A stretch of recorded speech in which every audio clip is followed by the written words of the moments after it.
अस्सलाम वालेकुम, welcome back Zubair mean channel. जैसा कि आप सबको पता है, लास्ट वीडियो में मैंने आपको बताया था कि अभी हम जाएंगे तलहा भाई को रिसीव करने के लिए। अभी आप लोग सोच रहे होंगे कि आपने लास्ट वीडियो में तलहा भाई को इंट्रोड्यूस करवाया था, तो वो दूसरे कौन से तलहा भाई आ गए। तो तलहा भाई मेरे एक रियल ब्रदर भी हैं जो पाकिस्तान से आ रहे हैं आज रासुल खैमा एयरपोर्ट पे। उनको रिसीव करने के लिए अब यहाँ से हम निकले हैं। 2:30 ऑलरेडी हो गए हैं, तो अब हम यहाँ से निकले हैं शेख मोहम्मद बिन ज़ायद रोड पे। सुबह का टाइम है। इतनी ज्यादा ट्रैफिक देख के मुझे ख्याल आया कि ये सब लोग कहाँ जा रहे हैं। हम तो इतनी रात को तलहा भाई को एयरपोर्ट से रिसीव करने जा रहे हैं, लेकिन फिर मेरे दिमाग ने काम किया और सोचा कि हाँ यार, आज तो नया साल है, तो ये सब लोग हमारी तरह मौज मस्ती करने गए हुए थे और आई थिंक इसी वजह से इतना ज्यादा रोड पे रश था। खैर जो भी है, अब हम यहाँ पे पहुंच जाते हैं अजमान हम इंटर हो रहे थे, तो ये सिग्नल पे देखें आप, टाइम 3 बजने में 5 मिनट रह गए हैं और नीचे जो आप सिग्नल पे टाइम काउंट कर रहे हैं वो 37, 36, 35। ये सिग्नल जब तक ओपन नहीं होगा जब तक टाइम रेड रहेगा। लेकिन दुबई के अंदर थोड़ा सिस्टम चेंज है। दुबई के अंदर सिग्नल्स पर जो है सेंसर लगे हुए हैं। सेंसर जब तक गाड़ी सिग्नल पर नहीं आती, सिग्नल की लाइटें रेड ही रहती हैं। यहाँ पर हम पहुंच जाते हैं छोटू डॉन को पिक करने के लिए। अजमान, आप लोग सोच रहे होंगे छोटू डॉन को लेने नहीं था जाना, हमें तो तलहा भाई को लेने जाना था। हाँ भाई सच है, लेने तलहा भाई को ही जाएंगे, लेकिन छोटू डॉन के बगैर हम नहीं जा सकते। छोटू डॉन को हमने रिसीव कर लिया है। अब हम यहाँ से निकलने लगे हैं रासल खैमा रोड पर।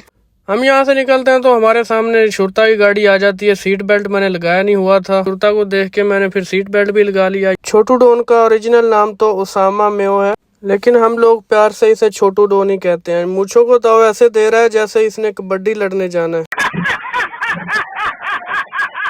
फिर इसे पता चला नहीं, कबड्डी नहीं लड़ने जाना, हमने तो कहीं और जाना है। यहाँ पर हम लोकेशन लगाते हैं। रासल खैमा एयरपोर्ट की लोकेशन थी 57 मिनट की। 78 किलोमीटर का रास्ता था। 3 बज गए थे। इतनी देर में तलहा भाई की कॉल आ जाती है। वो बोल रहे थे मैं तो आ गया हूँ और आप अभी कितने टाइम में आएंगे। लेकिन हमारा टाइम तो अभी एक पूरा घंटे का था।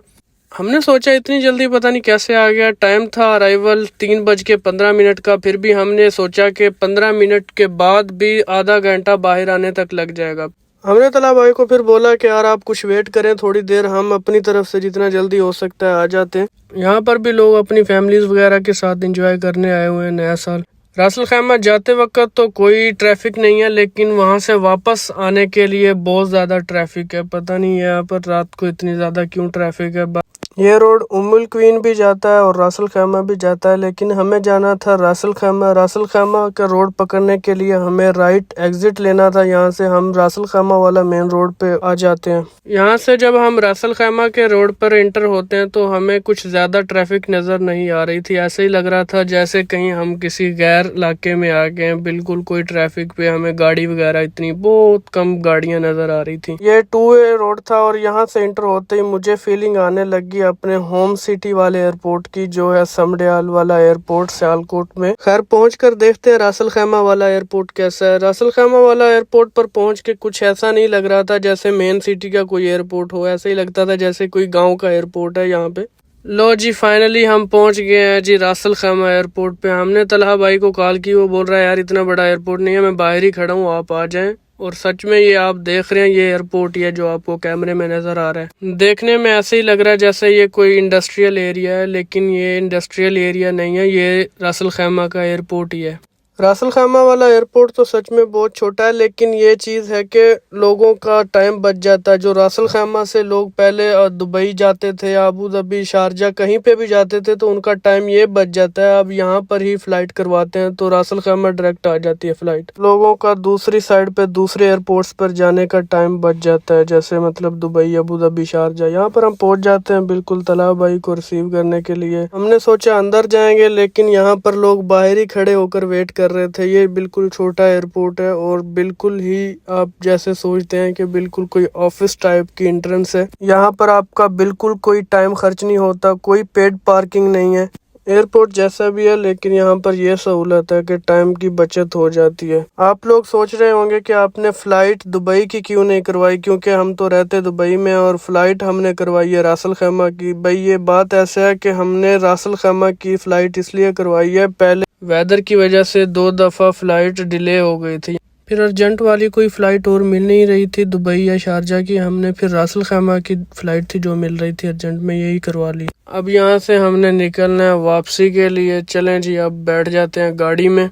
जब हम गाड़ी में बैठते हैं तो हमने सोचा अब कहाँ जाना चाहिए। सुबह के 4:11 का टाइम हो गया था। हमने सोचा दूसरे रूट से जाते हैं, रास्ते में पहाड़ आएंगे तो थोड़ा उनको भी एंजॉय करेंगे। यहाँ पर हमें ऐसे ही लग रहा था जैसे हम पाकिस्तान के अंदर घूम रहे हैं। ये देखें आप, गधे भी हमें नजर आए थे रास्ते में। हमने यूएई के अंदर पहली दफा गधे देखे हैं, यहाँ पर कभी नहीं देखे पहले। खैर हम पहाड़ों वाली साइड पे तो नहीं गए, वापसी फिर वहीं से ही आगे। हमने सोचा कि यार वो बहुत दूर हो जाएगा तो इस तरफ से ही हम वापस चलते हैं। अजमान हम वापस पहुंच जाते हैं। हमने फिर अजमान पहुंचकर छोटू डॉन को यहाँ पे ड्रॉप करना था। हम अजमान कारनिश पे पहुंचते हैं तो हमने देखा छोटू डॉन गायब है, लेकिन फिर कैमरा घुमाया तो छोटू डॉन वहां से सिगरेट की कमी पूरी करने गया हुआ था।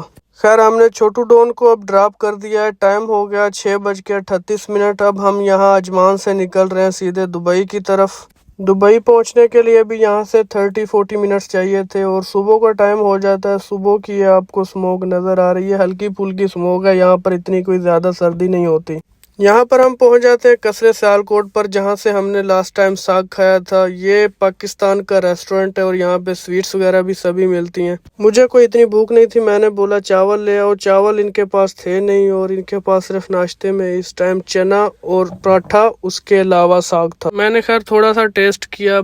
नाश्ता हम लोगों ने कर लिया। अब यहाँ से हम घर जाएंगे क्योंकि नींद बहुत जोरों की आ रही है। 7 बज गए हैं दिन के। बाकी जिन दोस्तों ने अभी तक चैनल को सब्सक्राइब नहीं किया तो उन दोस्तों से गुजारिश है कि चैनल को सब्सक्राइब कर दें। वीडियो अच्छी लगी हो तो लाइक कर देना और अपने दोस्तों के साथ शेयर कर दिया करें। ये हमारी वीडियो आज की यहीं तक थी। मिलते हैं नेक्स्ट वीडियो में, तब तक अल्लाह हाफिज।